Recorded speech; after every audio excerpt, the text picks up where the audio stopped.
Pulau Putri merupakan pulau dengan hamparan pasir putih landai yang ditumbuhi cemara, kelapa, dan rumput.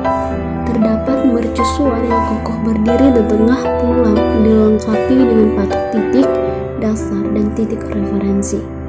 Pemandangannya cukup elok, sehingga layak dikembangkan menjadi objek perwisata bahari.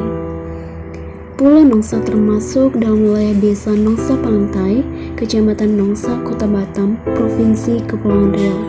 Pulau Nongsa terletak di Selat Singapura dan berbatasan dengan negara tetangga yaitu Singapura.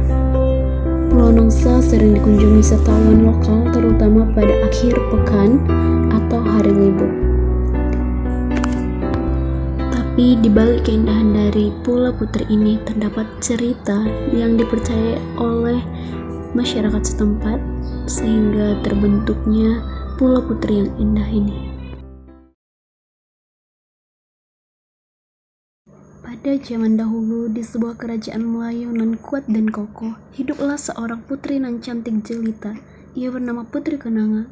Dikisahkan pada suatu hari dikarenakan kecantikannya dan sangat menawan, banyaknya pangeran dari penjuru negeri berlomba-lomba untuk dapat mempersunting Tuan Putri Kenanga. Akan tetapi, ia tidak menerima niat baik dari pangeran-pangeran tiap kerajaan di seberang yang ingin mempersuntingnya, dikarenakan Putri Kenanga sudah memiliki seorang kekasih yang bernama Budi. Wahai Ananda, telah banyak datang pangeran silih berganti untuk meminang kau. Apa engkau telah menentukan pilihan engkau? Beribu ampun ayahanda, Ananda belum lagi dan rasanya tak dapat menentukan pilihan di antara pangeran-pangeran itu.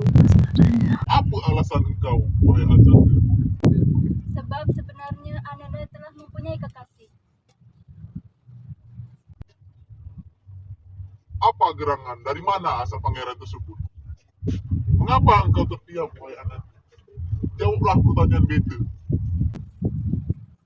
Sebab sebenarnya apa yang ayahanda katakan itu benar, bahwasanya ia bukan dari golongan bangsawan. Jikalau begitu, wahai Ananda, tak kuperkenankan engkau bersanding dengannya. Tolonglah ayahanda, tolong izinkan Adinda untuk menikah dengan pilihan Adinda sendiri. Baiklah, kalau ayahanda tak dapat mengizinkan, Ananda akan keluar dari istana ini. Baiklah, kalau itu Ananda mau, tapi beta cabang. Tak membawa apapun keluar dari sana. Mendengar keputusan dari baginda raja tersebut, Tuan Putri langsung bergegas meninggalkan istana untuk dapat berjumpa dengan kekasihnya dan menceritakan apa yang telah berlaku pada dirinya sekarang. Kenapa engkau datang ke sini? Kenapa engkau keluar dari istana? Untuk menemuimu. Jelas aku memilih meninggalkan istana sebab aku mencintaimu. Untuk menemuimu, Budi, aku rela melepaskan semua kemewahan yang aku punya, hanya ingin hidup bersamamu. Karena aku mencintaimu. Kalau begitu, tak ada lagi alasanku untuk mencintai engkau. Karena engkau bukan lagi dari kalangan bangsawan. Mengapa? Adakah kesalahan yang aku perbuat? Bukankah sebelumnya dirimu berjanji untuk menikah dengan... Kesalahan engkau cuma satu. Karena engkau bukan lagi dari kalangan bangsawan. Sungguh teganya kau, Budi. Apa yang kau lakukan padaku amatlah kejam. Kemudian Budi pergi berlalu begitu saja meninggalkan Tuan Putri yang sedang menangisi nasibnya. Ia sangat menyesal karena telah keluar dari istana tersebut dan sekarang ia juga malu untuk dapat kembali ke dalam istana. Maka dengan itu ia memutuskan untuk mengasingkan diri ke sebuah pulau terpencil dan semenjak itu sosok Tuan Putri menjadi amat sangat berubah dan yang sebelumnya merupakan seorang berkepribadian baik, sopan dan juga santun menjadi seorang yang penuh dengan akan dendam yang mendalam.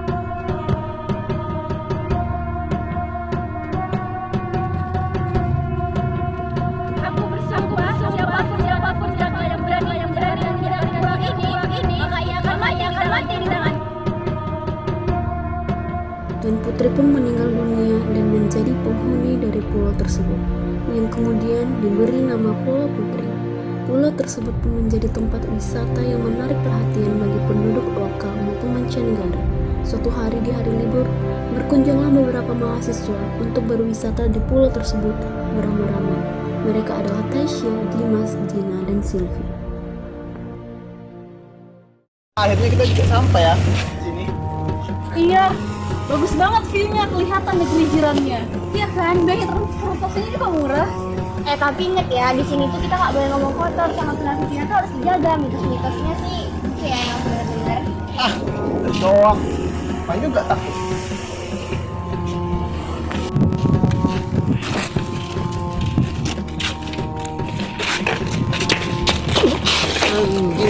Ini kan udah ingatkan tadi kita tuh nggak boleh ngomong kotor loh di sini. Perilaku kita tuh harus dijaga. Tahu nih Dimas nih susah banget diingatin. Alah itu cuma mitosnya doang. Udah, aku mau sih. Gimana? Kan di sini pada rusak semua WC-nya. Ya kan aku cowok, jadi bebas di mana aja. Ya udahlah Syah, biarin aja daripada dia kencing celana kan malu-maluin. Nah, bener tuh di. Nah, udahlah ketimbangkan aja. Kamu tahan aja. Tanpa mengindahkan nasihat yang telah diberikan oleh Tasya, Dimas pun tetap pergi kencing di sembarang tempat di pulau tersebut.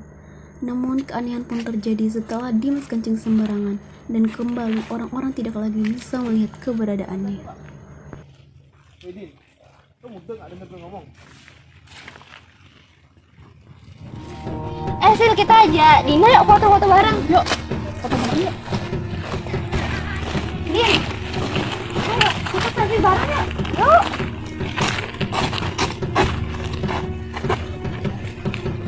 Iya mau.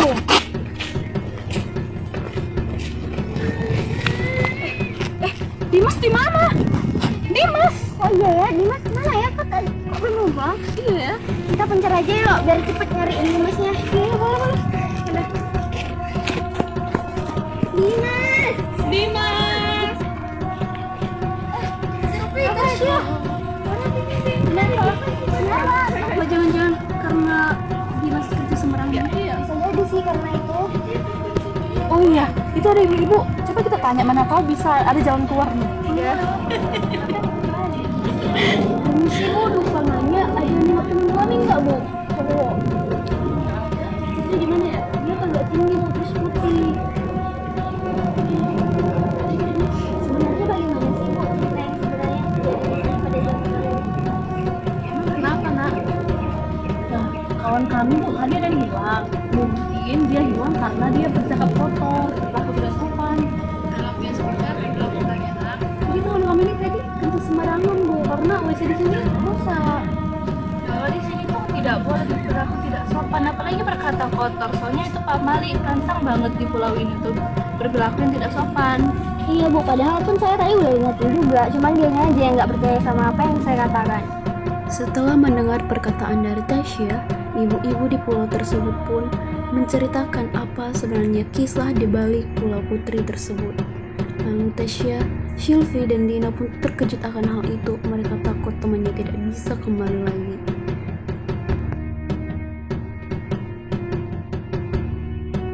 Kan cerita dahulu ada seorang putri yang dihianati seorang pangeran sehingga ia pindah di pulau ini dan berhuni di pulau Ya ini. benar tuh, jadi di pulau ini banyak pria lajang yang menjadi korban dari dendam para putri. Aduh, terus gimana Bu dengan teman kami itu? Ya udah kita berdoa aja nak sama-sama biar temannya itu cepat kembali. Boleh. Mendengar perkataan dari Bu Jainab tadi, Tasya, Sylvie, dan Dina pun bergegas mendoakan serta membaca surat-surat pendek dan dibantu juga oleh Bu Jainab, Bu Latifah, dan Bu Maimunah.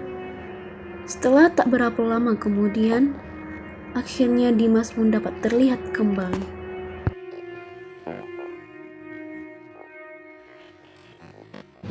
Amin.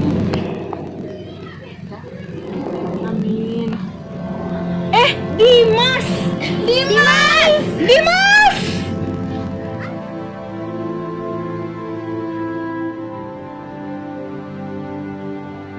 Ya akhirnya kamu nampak juga Dimas. Iya nih aku mau bilang ngomong sembarangan sama kencing sembarangan. Makanya lain kali itu di tempat baru kita tuh harus jaga perilaku maupun perkataan kita, harus sopan dimanapun kita berada. Udah Bener tuh Dimas. tahu nih. Tuh lah Dimas ngeyel sih. Udah, syukurlah Dimas sudah ketemu. Ayo, balik. Lain kali jangan kayak gitu. Udah, maaf ya. Lalu akhirnya setelah kejadian itu, Dimas pun berjanji untuk tidak mengulangi lagi perilakunya yang tidak sopan dan berkata kasar dimanapun ia berada.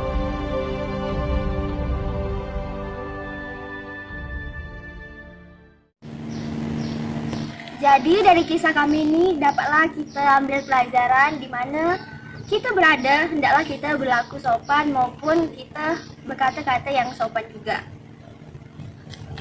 Nah, ada pepatah lama yang mengatakan, di mana bumi dipijak, disitulah langit dijunjung. Sekian dari kelompok kami. Terima kasih.